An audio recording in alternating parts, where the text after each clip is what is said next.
Hello viewers, Assalamu alaikum. Welcome to my YouTube channel EN Chilani. অনেকদিন পর আরেকটি নতুন ভিডিও নিয়ে হাজির হলাম আমি আপনাদের সাথে M Rubel Rana, senior English teacher, achievement career fair. আজকে আমরা ইংরেজি সাহিত্যের এমন একটি বিষয় নিয়ে আলোচনা করব যেখান থেকে প্রতি বছর বিসিএস প্রিলিমিনারি পরীক্ষায় প্রশ্ন আসে। শুধু তাই নয়, এছাড়াও যারা ইংরেজি সাহিত্যের স্টুডেন্ট তাদের কিন্তু এই টপিকটার উপর খুব ভালো ধারণা রাখা দরকার, কেননা বিভিন্ন চাকরির পরীক্ষায় ভাইভাতে ইংরেজি সাহিত্যের স্টুডেন্টকে এই টপিক থেকে প্রশ্ন জিজ্ঞাসা করবে। সেটির নাম হচ্ছে, আপনারা স্ক্রিনে দেখতে পাচ্ছেন, লিটারারি টার্মস, বা আমরা ফিগার অফ স্পিচও বলতে পারি। দুইটি পার্টে ভাগ করে আজকে পার্ট 1 থেকে আলোচনা করব, তাহলে মনোযোগ দিয়ে শুনতেই থাকুন আর পরবর্তী আলোচনা পরবর্তীতে হবে। ভিউয়ার্স, আমরা প্রথমে আলোচনা করব অ্যালিটারেশন সম্পর্কে। হোয়াট ইজ অ্যালিটারেশন, যার বাংলা বোধহয় অনুপ্রাস। এটা আবার কি জিনিস? এর ইংলিশটা একটু দেখে নেই, পড়ে নেই স্ক্রিনে কি আছে। The repetition of same consonant letter in the beginning or middle or end of the words in a sentence is called alliteration. বুঝতে পারছেন? যদি কোনো বাক্যের একাধিক শব্দের শুরুতে অথবা মাঝে অথবা শেষে একই রকম কনসোনেন্ট লেটার এর পূর্ণ পূর্ণ ব্যবহার লক্ষ্য করা যায়, সেই প্রক্রিয়াটাকে বলা হবে অ্যালিটারেশন। আবারও বলি, একটা বাক্যের দুই বা তার অধিক শব্দের হয় শুরুতে, না হলে মাঝে অথবা শেষে, সবগুলো একই রকম হতে হবে। সবগুলোর হয় শুরুতে, অথবা হয় সবগুলোর মাঝে, অথবা সবগুলোর শেষে একই রকম কনসোনেন্ট লেটার এর যখন রিপিটেশন হবে, পুনঃপুন্য ব্যবহার হবে, তখন তাকে আমরা ইংলিশে অ্যালিটারেশন, বাংলায় অনুপ্রাস বলে থাকি।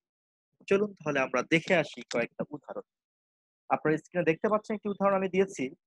Sleepy sun, the sleepy sun sank slowly over the sea. এখানে খেয়াল করেন, স্লিপির শুরুতে এস আছে কনসোনেন্ট, সানের শুরুতে এস আছে কনসোনেন্ট, স্যাঙ্কের শুরুতে এস কনসোনেন্ট আছে, স্লোলির শুরুতে এস কনসোনেন্ট আছে, এবং সি এর শুরুতে এস কনসোনেন্ট আছে। কি কথা ছিল মনে আছে তো?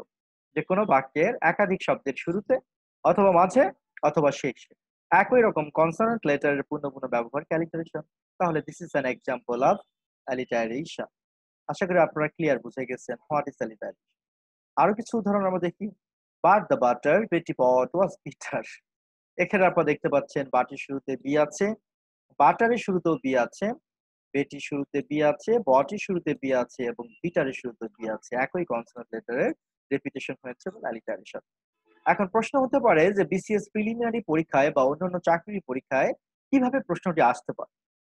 প্রশ্নটি আসতে পারে এরকম করে, তিন ভাবে আসতে পারে। প্রথমত ডেফিনেশন কেন্দ্রিক প্রশ্ন হতে পারে। অ্যালিটারেশন মিন্স ড্যাশ, অ্যালিটারেশন বলতে কি বোঝায়?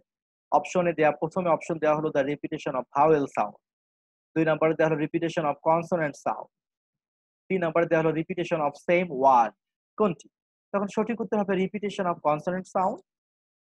অথবা আরেকটা প্রশ্ন আসতে পারে ভাবে, the repetition of same consonant sound is called dash, তাকে কি বলা হয়? উত্তর হবে অ্যালিটারেশন। অথবা আরেকটা প্রশ্ন আসবে, এরকম একটা এক্সাম্পল দিয়ে বলবে this is an example of dash, এটা কিসের উদাহরণ? তখন আপনারা বুঝবেন একাধিক শব্দের শুরুতে একই রকম কনসোনেন্ট লেটারের ব্যবহার হয়েছে, তার মানে কি this is an example of alliteration. আশা করি আপনারা অ্যালিটারেশনের ব্যবহারটা ক্লিয়ার বুঝে গেছেন। তো ভিউয়ার্স, শেষ কথা হচ্ছে এটাই, যে কোনো বাক্যে একাধিক শব্দের শুরুতে, মাঝে কিংবা শেষে একই রকম কনসোনেন্ট লেটারের পূর্ণ পূর্ণ ব্যবহারকে ইংরেজি সাহিত্যে অ্যালিটারেশন, বাংলায় অনুপ্রাস বলা হয়ে থাকে। এখন আমরা বুঝবো অ্যাসোনেন্স।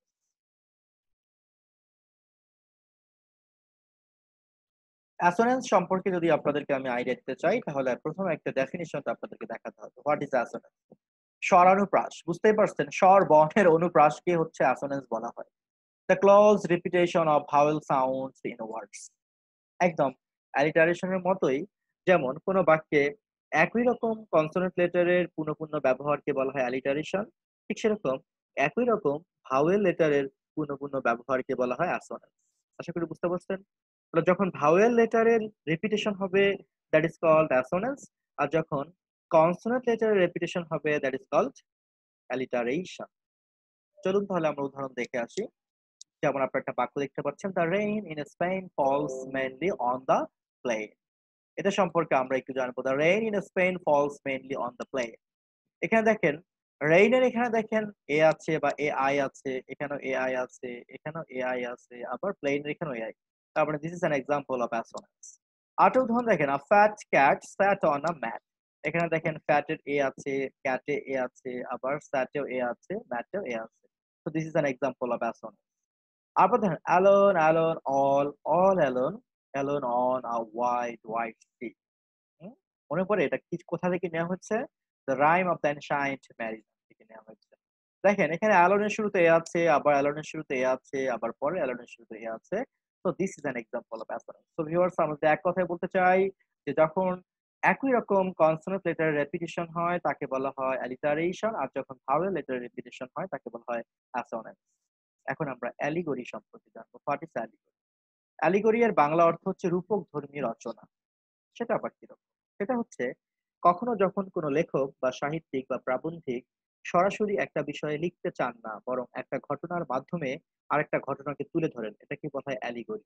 দেখেন বিভিন্ন কারণে, রাজনৈতিক কারণে বা প্রশাসনিক কারণে আমরাও কিন্তু এই কাজটা করে থাকি। বা আপনি যদি কারো সম্বন্ধে কিছু লিখতে চান, যদি লেখার সাহস না পান বা লিখে যদি ঝামেলা হয় সরাসরি, তখন অন্য একটা ঘটনার আশ্রয়ে কিন্তু আমরা সেই ঘটনাকে তুলে ধরি। This is called allegory. Allegory হচ্ছে রূপকের আশ্রয়ে কোনো কিছু লেখা, যার বাংলা হচ্ছে রূপকধর্মী রচনা। এজন্যই দেখেন ইংলিশ ডেফিনেশনে বলা হয়েছে allegory means a story, poem or picture with two or more different meanings, a literal meaning and another বা other symbolic meaning. অ্যালিগরি বলতে একটা গল্প হতে পারে, একটা কবিতা হতে পারে বা একটা ছবিও হতে পারে, যার দুইটা বা তার অধিক অর্থ থাকবে। একটা হচ্ছে এর আক্ষরিক অর্থ, আর একটা হচ্ছে এর মানে একটা যদি এর অর্থ আক্ষরিক অর্থ হয়, আর একটা হবে প্রতীকী অর্থ হবে। তাহলে পরীক্ষায় প্রশ্ন আসবে story or poem with two different meanings is called dash. দুইটা ভিন্ন ভিন্ন অর্থের একটা গল্প বা কবিতাকে কি বলা হয়? তখন আমরা উত্তর লিখবো অ্যালিগরি বলা হয়। অথবা প্রশ্ন হতে পারে অ্যালিগরি মিন্স ড্যাশ, তখন আমরা সংজ্ঞাটা দিয়ে দিব। এখন আমরা কিছু অ্যালিগরিক্যাল ওয়ার্কস দেখব কিন্তু সাহিত্যে, যে বেশ কিছু সাহিত্যিক আছেন যারা অ্যালিগরিক্যাল ওয়ার্কস বা রূপকধর্মী রচনা লিখেছেন, সেগুলোর আমরা নাম জানবো, সাহিত্যিকের নাম জানবো। পরীক্ষায় প্রশ্ন হয় which is An allegorical work, নিচের কোনটি রূপকধর্মী রচনা? তখন আমি এখানে যে এক্সাম্পল গুলো আপনাদেরকে দেখাবো এর মধ্যে মোটামুটি অপশনে কমন পাওয়া যাবে। মনে রাখবে এগুলো অ্যালিগরিক্যাল রচনা। যেমন Animal Farm, George Orwell. George অরওয়েলের লেখা অ্যানিম্যাল ফার্মে আপনি দেখবেন এখানে বিভিন্ন ধরনের প্রাণীর বর্ণনা দেওয়া হয়েছে, পিগ, শূকর ছানার বর্ণনা দেওয়া হয়েছে। আসলে পিগ দ্বারা এখানে দুইটা বিষয়কে বোঝাচ্ছে, একটা হচ্ছে প্রাণীগুলোকে বোঝাচ্ছে আক্ষরিক বিষয়, আর একটা হচ্ছে এটার মাধ্যমে সেই সময়ের শাসকদেরকে বোঝাচ্ছে। তো অ্যানিম্যাল ফার্ম হচ্ছে একটা অ্যালিগরিক্যাল ওয়ার্ক। কে লিখেছেন? জর্জ অরওয়েল। পিলগ্রিমস প্রোগ্রেস, জন বানিয়ানের লেখা। Idylls of the King, Lord Tennyson. Absalom and Achitophel, John Dryden লেখা। গালিভার্স ট্রাভেলস, জোনাথন সুইফট লেখা। The Tempest, William Shakespeare. The Faerie Queene, Edward Spenser and the tortoise and the hare, অ্যাশোক fable. তাহলে এগুলো হচ্ছে সব allegorical works. যদি পরীক্ষায় প্রশ্ন হয় নিচের কোনটি অ্যালিগরিক্যাল ওয়ার্কস, তাহলে এগুলোর মধ্যে আপনারা যা পাবেন তার সেটাই হবে সঠিক উত্তর। তাহলে অ্যালিগরি অর্থ হচ্ছে অন্য কিছুকে বোঝানো। দেয়ার আর টু টাইপস অফ অ্যালিগরি। দুই ধরনের অ্যালিগরি আছে। একটা হচ্ছে হিস্ট্রিক্যাল অ্যালিগরি, আর একটা হচ্ছে কনসেপচুয়াল অ্যালিগরি। এবার আমরা বুঝবো অ্যালিউশন। অ্যালিউশন বলতে কি বোঝায় আসলে? অ্যালিউশন হচ্ছে পরোক্ষ উল্লেখ বা ইঙ্গিত। সেটা আবার কি? A short mention of a famous historical or literary person or event is called allusion. ব্যাপারটা হচ্ছে এরকম, আমরা অনেক সময় দেখবেন কথা বলতে গিয়ে, উদাহরণ দিতে গিয়ে হুম ঐতিহাসিক কোনো স্থান বা ঐতিহাসিক বা সাহিত্যিক কোনো ব্যক্তিকে তুলে নিয়ে আসি। This is called allusion. রোমিওর মতো এত ভাব নিও না, আমরা বলি না? এই যে শোনো, তুমি রোমিওর মতো এত ভাব নিও না, তুমি জুলিয়েটের মতো তো ভাব নিও না। তাহলে রোমিও জুলিয়েট হচ্ছে লিটারেরি ক্যারেক্টার, সাহিত্যিক চরিত্র। এই যে আমি কথার মধ্যে রোমিওকে তুলে নিয়ে আসলাম, জুলিয়েটকে তুলে নিয়ে আসলাম, দিস ইজ কল্ড অ্যালুশন। অর্থাৎ কোনো ঘটনায়, কোনো কথায় বা কোনো উদাহরণে যদি আমরা ঐতিহাসিক বা সাহিত্যিক কোনো ব্যক্তিকে বা চরিত্রকে বা কোনো স্থানকে তুলে ধরি, দ্যাট ইজ কল্ড অ্যালুশন। আশা করি আপনারা বুঝে গেছেন। তারপরে ৩ নাম্বার বাক্যে দেখেন, he studies all the time and is a regular Einstein. সে সারাদিন পড়াশোনা করে এবং যেন সে একটা আইনস্টাইন। তার মানে কি আইনস্টাইনকে আমরা তুলে নিয়ে আসছি না? এটা হচ্ছে অ্যালুশন, যাকে বলা হয় পরোক্ষ উল্লেখ বা ইঙ্গিত। পরীক্ষায় প্রশ্ন হবে এভাবে, আর short mention of a famous historical or literary person or event is called dash, তখন হবে অ্যালুশন।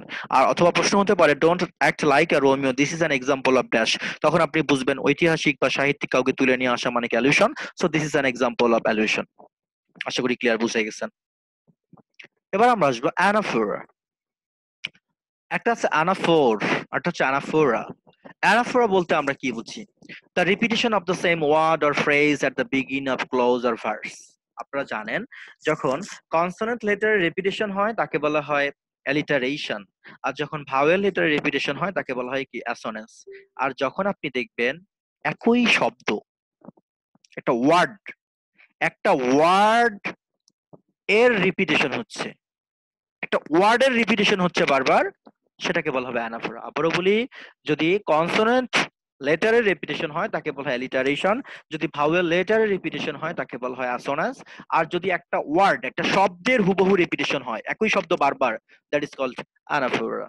যেমন আই, তাই লেখা হয়েছে the repetition of the same word or phrase at the beginning or close or verse is called anaphora. যেমন I want my money right now, right here, alright. এই যে দেখেন, রাইট রাইট রাইট শব্দটি আমি ৩ বার ব্যবহার করেছি। তাহলে যখন সেম ওয়ার্ড বারবার ব্যবহার করা হয়, দিস ইজ কল্ড অ্যানাফোরা। যেমন every day, every night, every moment, in every way I feel you. বলি না আমরা, every day, every night, every moment, in every way I feel you and I miss you. Do you miss me? তো এই যে দেখেন, এই যে every every শব্দটা আমরা বারবার ব্যবহার করলাম, এই এভরিটা বারবার ব্যবহার করাটাই হচ্ছে অ্যানাফোরা। আশা করি ক্লিয়ার বুঝে গেছেন। এবার আমরা বুঝবো অক্সিমন। আসলে অক্সিমন জিনিসটা কি? অক্সিমনের সংজ্ঞাটা একটু দেখেন, তারপর বুঝাই দিচ্ছি আমি। A combination of two contradictory terms, oxymoron is laughter provoking.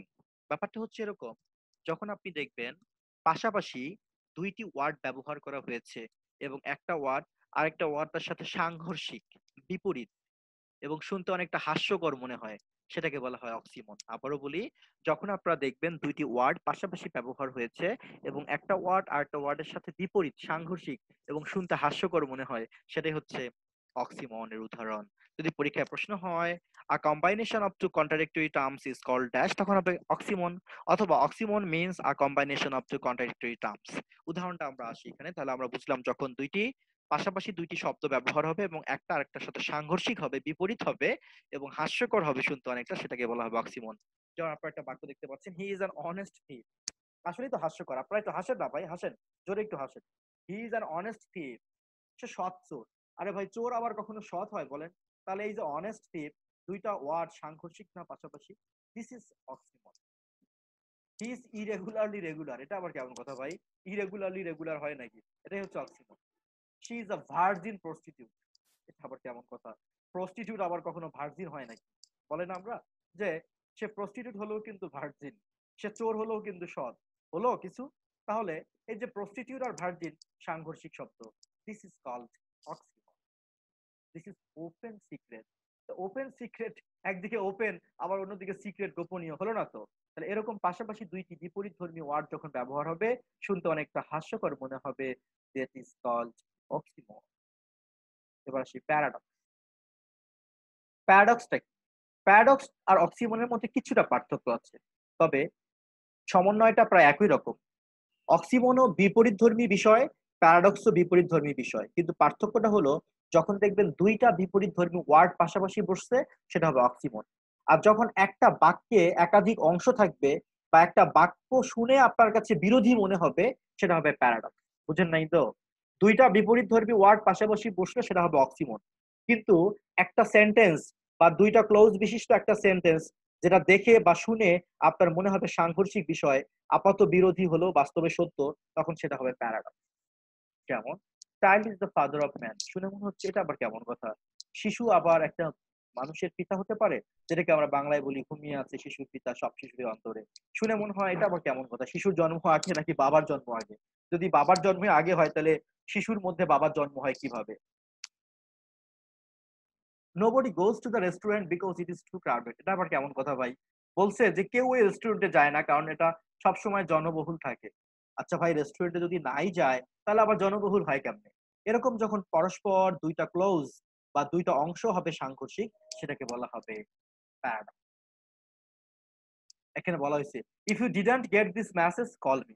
ধরেন আমি একজনকে একটা মেসেজ পাঠাইলাম, যদি তুমি এই মেসেজটা না পাও তাহলে আমাকে কল দিও। আরে ভাই, মেসেজ যদি নাই পায় তাহলে তো সে জানবেই না, কেমনে আবার কল দিবে, তাই না?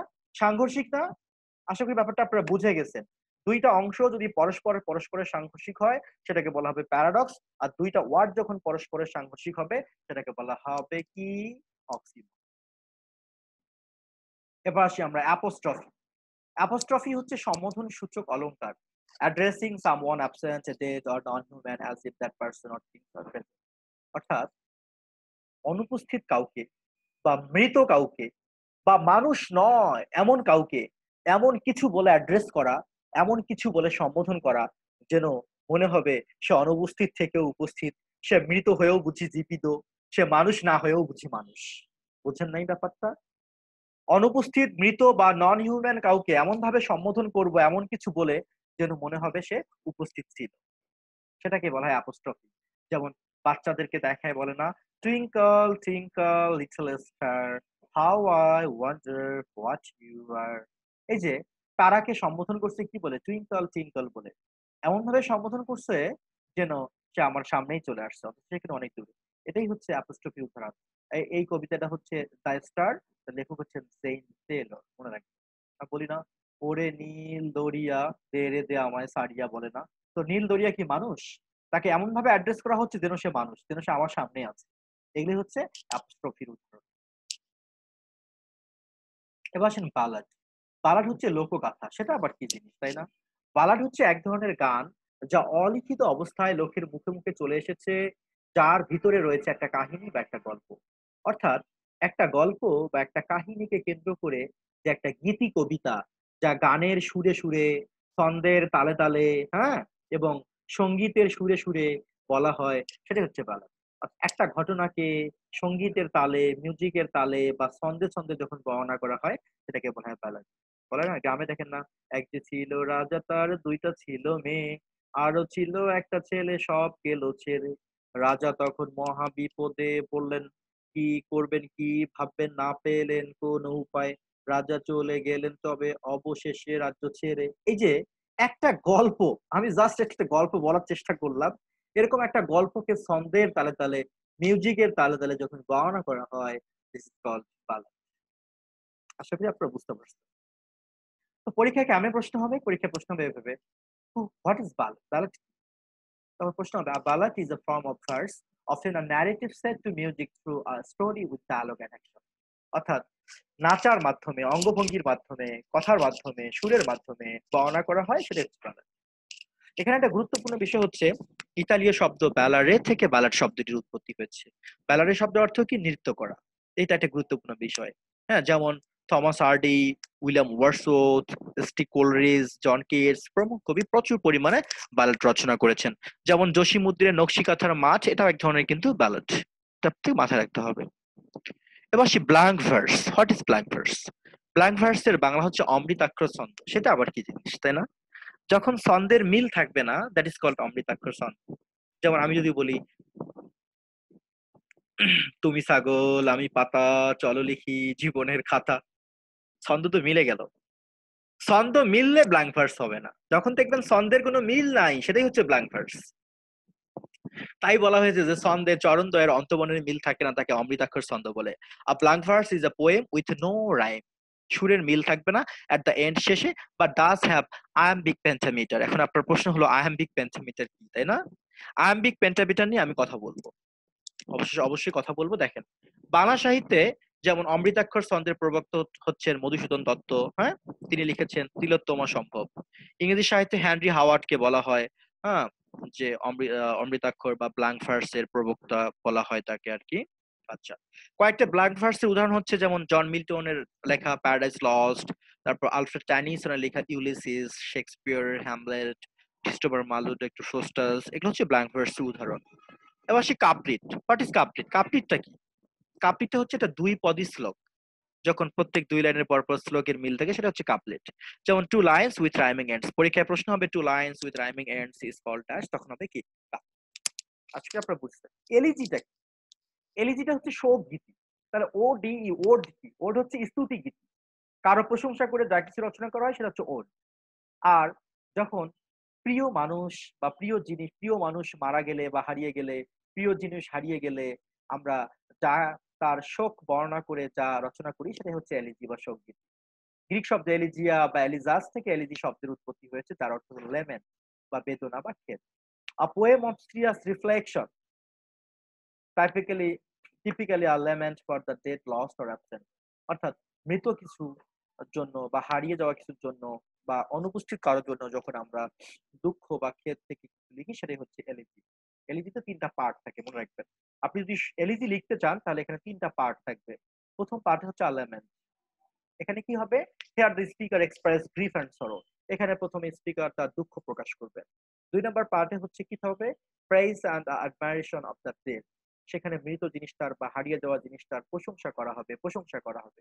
ফাইনালি কনসোলেশন, সান্ত্বনা দেয়া হবে। যেমন কয়েকটা উদাহরণ হচ্ছে অ্যালিস রিটেন ইন কান্ট্রি সর্সিয়ার, অ্যাডোনেস, তারপর লাইসিদাস, নিউটনের লেখা বাংলায় জসীমউদ্দিনের কবর কবিতা দেখেন না? কবর কবিতায় কি দেখেছেন? যে কবর কবিতায় বৃদ্ধ দাদু তার হচ্ছে যে পরিবারের সকল মৃত্যুর কাহিনী তিনি বর্ণনা করেছেন। এটা হচ্ছে এক ধরনের এলিজি, প্রশংসা করে বর্ণনা করেছেন। আশা করি আপনারা ক্লিয়ার বুঝে গেছেন।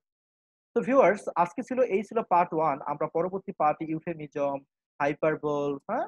তারপর হচ্ছে আপনাদের দেখাই আমি।